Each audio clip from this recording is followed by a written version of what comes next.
সুপ্রিয় দর্শক, আসসালামু আলাইকুম। দেশ ও দেশের বাইরে থেকে যেখান থেকে আমার এই অনুষ্ঠান প্রতিনিয়ত দেখে থাকেন, কৃষি কথা ইউটিউব চ্যানেল থেকে তাদেরকে জানাই আন্তরিক শুভেচ্ছা, অভিনন্দন। শুরু করছি আজকের প্রতিবেদন, সঙ্গে আছে আমি এরশাদ হোসেন। প্রিয় দর্শক, আজ আমি আপনাদেরকে নিয়ে আসছি একটা হাঁসের খামারে, যেখানে হাঁসের বাচ্চা ব্রিডিং করা হচ্ছে এবং কীভাবে হাঁস পালন করা হচ্ছে সেই বিস্তারিত আলোচনা করব, তার কাছ থেকে জানবো এবং আপনাদের কাছ থেকে উপস্থাপনের চেষ্টা করবো। চলুন আর দেরি না করে শুরু করি আজকের প্রতিবেদন।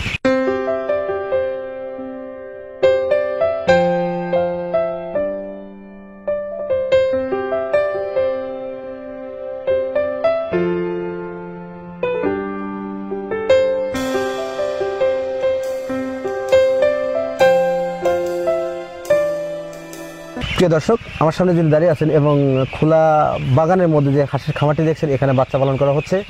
কী সিস্টেমে বাচ্চা পালন করা হচ্ছে সেই কথাগুলো শুনবো সেই খামারের মুখ থেকে। চলুন শুরু করা যাক। আসসালামু আলাইকুম। ওয়ালাইকুম আসসালাম। ভালো আছেন? হ্যাঁ, আল্লাহ। আপনার নাম কি? আব্দুর রাজ্জাক। আপনি গ্রামের বাড়ি কোথায়? শিগ্রাম বাড়ি। শিগ্রাম বাড়ি।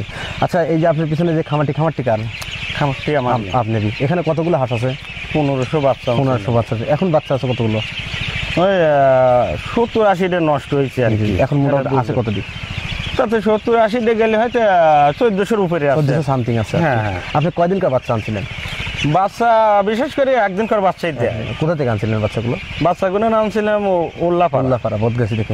কোন হাঁসাই থেকে? হামিদ মোল্লা হাঁসাই থেকে আনছিলেন। হামিদ মোল্লা। প্রিয় দর্শক, উনি একদিনকার বাচ্চা সংগ্রহ করছেন উল্লাপাড়া বদগাছি হামিদ মোল্লার কাছ থেকে। তো ওইখান থেকে বাচ্চা আনার পর এখন এই বাচ্চাগুলো উনি লালন পালন করছেন। আপনি এই বাচ্চার এখন বয়স কত? বয়স বর্তমান হলো 28 দিন। 28 দিন আর কি। আপনি কি ভ্যাকসিন করছেন? ভ্যাকসিন করে সারি নেওয়াই 28 না 1 মাসের মধ্যে করা লাগবে, কিন্তু আরো 5 দিন বাড়া দেওয়া লাগতেছে। হলো ওই দুর্যোগের লিগেল খাবারটা ঠিক মতন দিবের পারতেছি না, হয়তো 4 বার দেওয়া লাগে, আমি দিবের পারি হলে 3 বার তো ফুল দিবের পারি না। মানে দাম হয়ে গেছে, খাদ্যর দাম বেশি হয়ে গেছে, এই জন্য 3 বার করে দিই। বাচ্চা কোয়ালিটি একটু মানে ছোট দুর্বলতা আছে, এই জন্য দিচ্ছি না। 45-48 দিনের ভিতরে আর কি ভ্যাকসিন দিয়ে। আচ্ছা, 45 আমার জানার মধ্যে 45 থেকে 48 মধ্যে যদি ভ্যাকসিন করেন তাহলে আপনার বাচ্চার কিন্তু ক্ষতি হবে। হ্যাঁ, বাচ্চার ভ্যাকসিন করার নিয়ম 25 থেকে 30 দিনের ভিতরে প্রথম ভ্যাকসিনটা আপনি অবশ্যই করবেন। এটা হচ্ছে আমার সাজেস্ট অনুযায়ী। আমি বিভিন্ন খামারি ভিজিট করছি, তারা জানছি এবং তারাও করছে। আপনাদের মনে হয় করার নিয়ম। আপনি হাঁস পালন করার অভিজ্ঞতা কত বছর? তাতে মনে হয় যে বছর 8-9-10 বছরের মতো হয়ে গেল। অনেক পুরাতন অভিজ্ঞতা। আর আমি বিশেষ করে ডেলি বছরে ওই বাচ্চা নিয়ে পুষি, কারণ হলে আমার গুগুদার বিল হলে শোকা যায়, হলে শর্টে। এই জন্য আমি বাইরে যাই না। ওই গুগুদার বিল যার দিন ধান লাগানি নাওয়াই, একদিন আমি এখানেই রাখি, তারপরে বিক্রি করে দিই। বিক্রি করে দেওয়ার পর আবার হয়তো এই মৌসুমে আবার বাচ্চা তোলেন আর কি। 1 বছর করে রাখেন? হ্যাঁ হ্যাঁ, মানে পালার জায়গা নেই, আমি বাইরে যাই না। বুঝতে পারছি। প্রিয় দর্শক, রাজ্জাক ভাই একজন খামারি, উনি একজন অভিজ্ঞ খামারি। উনি অভিজ্ঞতা প্রায় 10 বছরে উনি গুগুদার বিলে হাঁসগুলো পালন করে থাকেন এবং হাঁস পালন করার অভিজ্ঞতা অনুসারে উনি প্রতি বছরই হাঁসের বাচ্চা চেঞ্জ করেন। বাচ্চাগুলো পালন করার ক্ষেত্রে উনি যে পদক্ষেপ গ্রহণ করেন, 1 বছর করে রাখার পরে এই বাচ্চাগুলো আবার 1 বছর পর বিক্রি করেন। উনি বিলে রাখার পরে বিক্রি করে ফেলেন। আচ্ছা, যখন একদিন বাচ্চাগুলো সংগ্রহ করছিলেন আপনি উল্লাপাড়া থেকে, তখন তারা আপনাকে কী ধরনের পরামর্শ দিয়েছিলেন বাচ্চা পালনের ক্ষেত্রে? পার্লারের মধ্যে কি ঘটনা হলে যে একটা মানে দিছিল, একটা বই দিছিল, সেই বই অনুযায়ী মানে ওষুধ পানি দিয়ে ওই অনুযায়ী আমি খাওয়াই আর। বুঝতে পারছি। আচ্ছা, একদিনকে বাচ্চা যখন আনছিলেন তখন আপনি প্রথম দিন কী খাওয়াইছিলেন? তাতে আমি 4 দিন হলে একটানা চিড়ে খাওয়াইছি। চিড়া কীভাবে খাওয়াইছেন? ওই ভিজে ছাড়া দিতে, মানে একটা চট বিচি দিয়ে চটের পর ছাড়া দিতে। আচ্ছা, যখন আপনি 4 দিন চিড়া ভিজা বা মুড়ি ভেজা যেটাই খান, তারপর আপনি কি খাওয়াইছেন? তারপরে যে মুরগির যে ব্রয়লারের ফিট, ওই ফিট গুলো খাওয়াইছি। কতদিন? তাতে ওই চিড়ে দিয়ে আর হলে ফিট দিয়ে 20 দিন খাওয়াইছি। 20 দিন খাওয়াইছেন। তারপরে এই গম দিতেছি, আমি দুর্যোগের লিগে 1200 টাকা মন গম কেনার লাগে। তো তার সাথে হইলো ধানের গুঁড়া মিশিয়ে এখন খাওয়াচ্ছেন। হ্যাঁ। প্রিয় দর্শক, করোনা ভাইরাসের সংক্রমণ যে আক্রমণটা, সেটা শুধু মানুষের উপর পড়ছে এমন কোনো কথা না, এমনটাও না।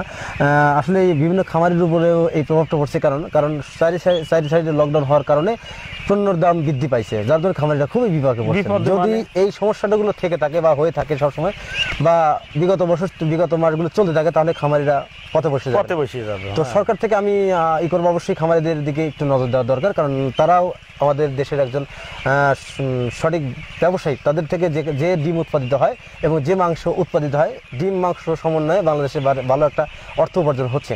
হাঁস পালন করা 20 দিন আপনি ফিট করেছেন, এখন তো আপনি গম দিচ্ছেন। এখন আপনার প্রতিদিন এই হাঁসের পেছনে কতটি গম লাগতেছে এখন, বা লাগতেছে? মানে গম ডেলি দিন হলে 2 মণ দেই, আর হলো গুঁড়া মিশিয়ে আর 2 মণ দিই, 4 মণ করে ডেলি দিন বর্তমান যাচ্ছে। এক সপ্তাহ বাদে হয়তো আরো বেশি যাবে। হ্যাঁ, বড় হবে আরো বেশি। এখন কি পরিমাণ প্রতিদিন খরচ যাচ্ছে আপনার হাঁসের? কত 2 মণ গম খাওয়াই, আর হলো 2 বস্তা হলে গুড়ি, 1 মণে বস্তা 2 বস্তা করে গুড়ি খাওয়াই, 4 মণ করে। তাও কত টাকা খরচ যাচ্ছে? তাতে 2 মণ গমের দাম ম্যাক্সিমাম হলো 2300 টাকা, বাড়াবুড়ি দিয়ে 2400 পরে, আর হয়তো 2 বস্তা গুড়ের দাম হলো 1000 টাকা। 3300 টাকা প্রতিদিন খরচ ডেলি দিন খরচ হয়। আপনি কি মনে করেন এই হাঁস পালন করে আপনি লাভবান হতে পারবেন? আপনার অভিজ্ঞতা থেকে বলবেন। হ্যাঁ, ব্যাপার হলো যে আল্লাহ পাক যদি টেকা লাহে তাহলে অবশ্যই লাভবান হয়। নতুন যারা খামারি করবেন বা খামার করতে ইচ্ছা পোষণ করছেন বা খামার করতে চাচ্ছেন, তারা যদি হাঁসের খামার করে থাকেন, তারা যদি হাঁসের খামার করতে চায়, তারা কি লাভবান হতে পারবে? যেমন বর্তমানে একটা ভাইরাস কিন্তু হাঁসেরও হয়, জি জি, ফার্মে আসে, তাই না? যদি আল্লাহ ওই ডেটের মুখ তুলে তাকায় তাহলে হয়তো লাভ হবে।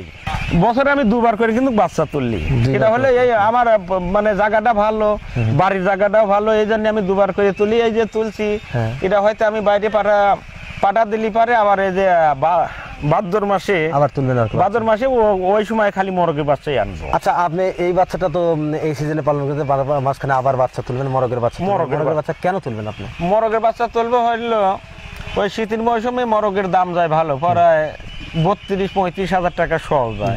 সেটা হলে 100 দিন পর ফসল ওঠা, বুঝতে পারছি। মানে 25 দিন 1 মাস ঘরে রাখলি পারে, তাহলে আর 2 মাস হলে বাইরে খাবার দিলি পারে, দেখা গেল যে 30-35 হাজার টাকা করে আমার আসলো, ওরা ওই একবার টাকাটা পাওয়া যায়। বুঝতে পারছি, মানে ওখানে একটা অন্যরকম ব্যবসা আর কি। ওটা এটা গমের ব্যবসা, এই ব্যবসা সবাই তো জানে না। এটা তো আপনি মাংসের জন্য করে থাকেন। হ্যাঁ, এটা বেচেন কার কাছে? ঈদের সিজনে যারা মারি গরুর মানে ব্যাপারী আসে, তার চাইতে বেশি ব্যাপারী মানে ওই শীতের মৌসুমে হইলে হাঁসের আসে।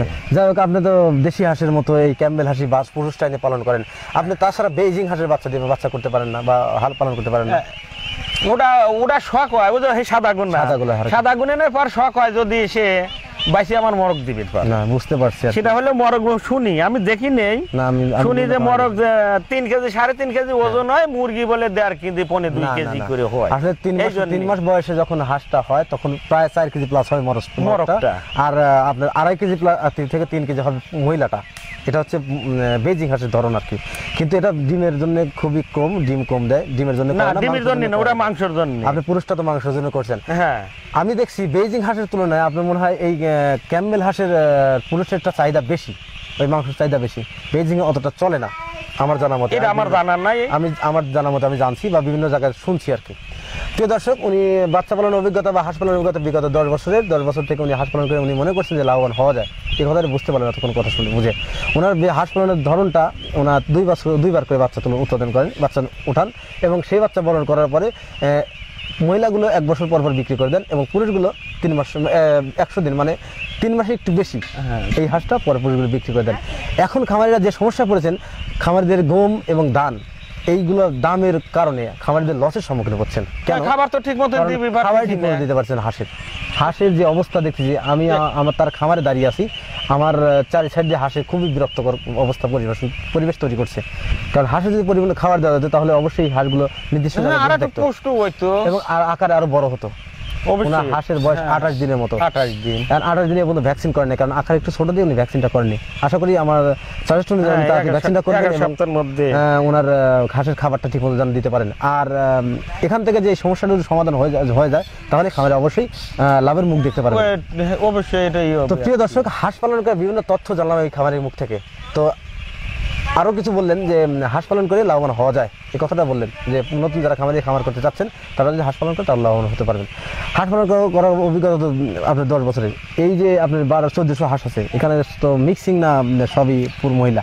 হ্যাঁ, তার মধ্যে হলো ওই 1000 হলে মুরগি আনছিলাম, 500 মর্গ আনছিলাম। কেন আনছিলেন 500 মরগ কেন? 500 মর্গ আনছিলাম এই গুণান উঠাতে তো মেলেডি টাকা লাগে, পরে 2-2.5 লাখ টাকা লাগে হলে গঠন করে তুলছি কালে। অবশ্যই। তখন হয়তো দোকানপাটে ঋণ থাকলি পারে, ওই সময় হয়তো 500 মর্গ একবারে বেচলি পারে 2 টাকা কম হলেও একবারে পাওয়া যায়, পাওয়া গেলি পারে হয়তো দোকান ঋণ ক্লিয়ার করা গেল, পরবর্তী বাচ্চা হয়তো গোড়া 2 ধান কিনে নিয়েও খাওয়ানো গেল। এই জন্য আর কি। প্রিয় দর্শক, রাজা ভাই বলেন আসলে হাঁস পালনের কিন্তু আরেকটা গোমর ব্যবসা রয়েছে, সেটা হচ্ছে ওনার বুদ্ধিতে অনুসারে, উনি যে খামারের অভিজ্ঞতা অনুসারে বললেন, উনি 1000 মহিলা এবং পাশাপাশি 500 পুরুষ বাচ্চা আনছেন। কেন আনছেন? কারণ যখন 3 মাস 10 দিন বা 12-15 দিন বয়স হবে তখন এই পুরুষ বাচ্চাগুলো বিক্রি করে ফেলবেন। মাঝখানে যদি উনি ঋণ হয়ে পড়েন বা দোকানে বকেয়া থাকে, সেক্ষেত্রে ওই হাঁসগুলো বিক্রি করে তিনি ওই ঋণগুলো দেবেন। বুদ্ধিগুলো যথেষ্ট ভালো এবং যথেষ্ট খামারি খুবই সুন্দর পরামর্শের হাতে খামারটি পরিচালনা করছেন। আচ্ছা, এই যে 1000 পিস হাঁস বাঁচবে, তখন 1000 পিস হাঁস থেকে আপনি কি পরিমাণ ডিম দেবে আর কি? হয়তো 1000 না হলে হয়তো 900 বাঁচবে, যেহেতু কয়েক টাকা ঠিক আছে 900। কিন্তু আমি এত পুষিনি আর কি, 700 পর্যন্ত পুষি, 700 মধ্যে আমার 650 ডিম উঠি, 650 ডিম মানে সিজন মতন উঠিছে, 650 ডিম উঠিছে। আচ্ছা, এই বাচ্চা পালন করতে কি কারণে বাচ্চা মারা যায় আপনাদের? হয়তো একটু দুর্যোগে পড়লে পারে, ঠান্ডা ঠুন্ডি লাগলে পারে 2-4 দিন, আর হয়তো প্রথম অবস্থায় মরে, সেটা হলে বাচ্চাগুলো জ্বর হওয়া থাকে তো তলে মলে পড়লি পারে, চেঁচা চুঁচি খায়, এমন হয়। এটা হচ্ছে ঠান্ডার লক্ষণ। 2-4 দিন, এটা হচ্ছে হাঁসের কিন্তু ঠান্ডা লক্ষণ। যদি হাঁস এক জায়গায় জ্বর হয়, সেক্ষেত্রে বুঝতে হবে যে হাঁসের ঠান্ডা লাগছে, ব্রুডিং এর সমস্যা আছে। আচ্ছা, হাঁসের বাচ্চা ব্রুডিং করার সময় আপনারা কি কি সমস্যা ফেস করেন? যেমন বিভিন্ন রোগ হয়, কি কি রোগ হয় থাকে হাঁসের? বিশেষ করে তো কলেরা হয়, আর হইলো ডাক পেলে আর বাচ্চার সময় ঠান্ডা মান্ডা লাগলি পারে হয়তো ওষুধ পানি আনিয়ে দেই। আচ্ছা, হাঁস পালন করার ক্ষেত্রে আপনি কি প্রশিক্ষণ নেওয়া ছিল পূর্বে? না, শোনা আপনি কেন হাঁস পালন করলে না অন্য কোনো খামার করা বাদ দিয়ে? অন্য খামার বাদ দিয়ে কেন হাঁসের খামারে আসছেন আপনি? আর তো হয়তো বিল সাইডে বাসাটা আমার মানে হাঁসের আমার একটু সুবিধা হয়, আবার আয়ের সংখ্যাও একটু বেশি, আবার সাবাদ আছে, কিন্তু আবাদের চাইতে আমার দেখা যায় যে আমার ওই ফার্মে এলো টানে বেশি। প্রিয় দর্শক, খামারি ভাই রাজা ভাই বললেন যে আসলে হাঁস পালন করে বেশি লাভবান হওয়া যায় অন্য খামারের সাথে। তারপর পাশে তার বিল আছে, বিলে হাঁসগুলো রাখেন, এই সুবিধাতে উনি হাঁসের পালন করে থাকেন। হাঁসের রোগ হলে আপনারা কি কি, মানে যেসব রোগ হয় কি কি ওষুধ ব্যবহার করেন? ভিটামিন জাতীয় কি ভিটামিন কি ব্যবহার করেন, ওষুধ কি ব্যবহার করেন? ভিটামিনের মধ্যে হয়তো সর্বপ্রথম হলো অসুখ পানি হলে পরে দেখা গেল সাদা পাতলা পায়খানা করতেছে, হয়তো জিন খাওয়াই, তারপরে হলো রিনামাইসিন খাওয়াই, আবার হয়তো ভিটামিন ক্যালসিয়ামের ভিটামিন নিয়ে দেই। এই পরামর্শগুলি কাদের কাছ থেকে নেন আপনারা? এগুলো হয়তো হ্যাচারিওয়ালাই লিখে দিছিল, তারপরে হয়তো আর খামারে হয়তো অভিজ্ঞতা হয়েছে, আবার আমি আবার 5 জনের হয়তো এইগুলো। আপনি প্রথমত কারো কাছ থেকে জানছেন, শুনছেন, এখন আর কি আপনিও কারো পরামর্শ দেন আর কি? হয়তো এখন আর আমার অভিজ্ঞতা কারো কাছ থেকে নেওয়া লাগে না, আমি আর 2-1 জনের দিতে পারি। এই প্রিয় দর্শক, আসলে অনেক সময় আপনাদের নিলাম এবং খামারির অনেক সময় হয়তো ব্যয় করলাম, কারণ হচ্ছে তার খামারির হাঁসগুলো পরিচর্যা করতে হয়, তিনি হাঁসগুলো খাওয়াবেন, এই খাওয়ানো বাদ দিয়ে উনি আমার সাথে কথা বলছেন, এজন্য অসংখ্য ধন্যবাদ জানাই খামারিকে। তো এর মতো পরিচর্যা করেন, তাহলে আপনি লাভবান হতে পারবেন। এবং হাঁসের রোগ হলে অবশ্যই হাঁসের যে ওষুধগুলো ব্যবহার করেন সেই ওষুধগুলো আপনি ব্যবহার করেন, এবং সঠিক টাইমে অবশ্যই হাঁসের ভ্যাকসিনগুলো করবেন। যদি সঠিক টাইমে ভ্যাকসিন করেন তাহলে অবশ্যই আপনার হাঁসের রোগ বেলায় হবে না। আর আল্লাহ তাআলা দয়া করলে অবশ্যই সে সুস্থভাবে হাঁস খামারটি পরিচালনা করতে পারবেন। তো প্রিয় দর্শক, আর কথা বলতে চাচ্ছি না, আজ এ পর্যন্ত দেখা হবে পরবর্তী ভিডিওতে। ততদিনে ভালো থাকেন, সুস্থ থাকেন, আল্লাহ হাফেজ।